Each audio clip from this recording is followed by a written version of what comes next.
Single line করুন, ঠিক আছে, যাতে আমাদের শৃঙ্খলা বজায় থাকতে পারে।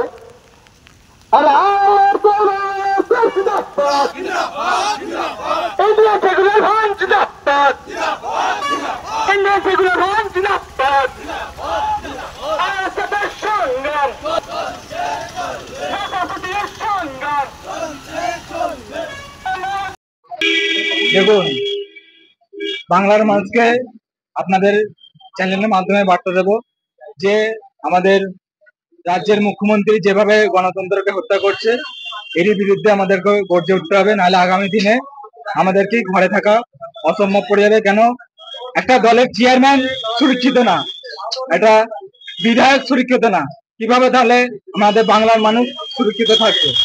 তাই জন্য আমরা বাংলার মানুষকে বলবো, আপনারা আসুন, আমরা একসাথে লড়াই করবো। না হলে কিন্তু আগামী দিনে আমাদের ঘরে এসে মারবে, কিন্তু কেউ কিছু করার থাকবে না।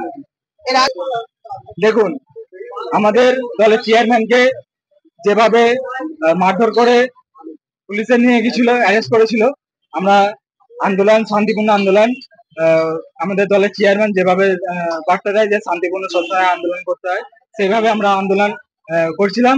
তো নওশাদ ভাইকে জামিন দিয়েছে, তারই ছেড়ে দিয়েছে, তারপরে আমরা শান্তিপূর্ণ আন্দোলন করলাম এই জন্যে যে নওশাদ ভাইকে যেভাবে আঘাত করেছে এবং যে মেরেছে তাকে আমরা চাই যে শাস্তি হোক এবং গ্রেপ্তার করতে হবে।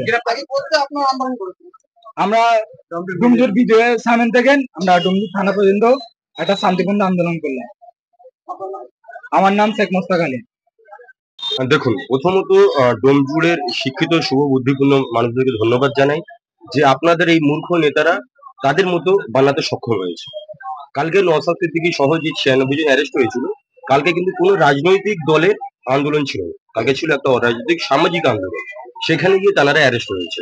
তাহলে আজকে ডোমজুড়ের সমস্ত জাতি ধর্ম বর্ণ নির্বিশেষে আজকে কিন্তু পথে নামা দরকার ছিল, কিন্তু এই মূর্খ চোর নেতারা তাদের বোঝাতে সক্ষম হয়েছে যে নওশাদ সিদ্দিকী বিজেপির দালাল, নওশাদ সিদ্দিকী সে মোটামুটি রাজনৈতিক আন্দোলন করতে গেছে। আমি স্পষ্ট আরো মানুষদের সচেতন করতে চাই, কালকে মিছিল ছিল কেন্দ্র সরকারের বিরুদ্ধে। মসজিদ আপনার, আপনার মাদ্রাসা, আপনার মসজিদ, আপনার ঈদগাহ বাঁচানোর জন্য নওশাদ সিদ্দিকী কালকে রাস্তায় ছিল।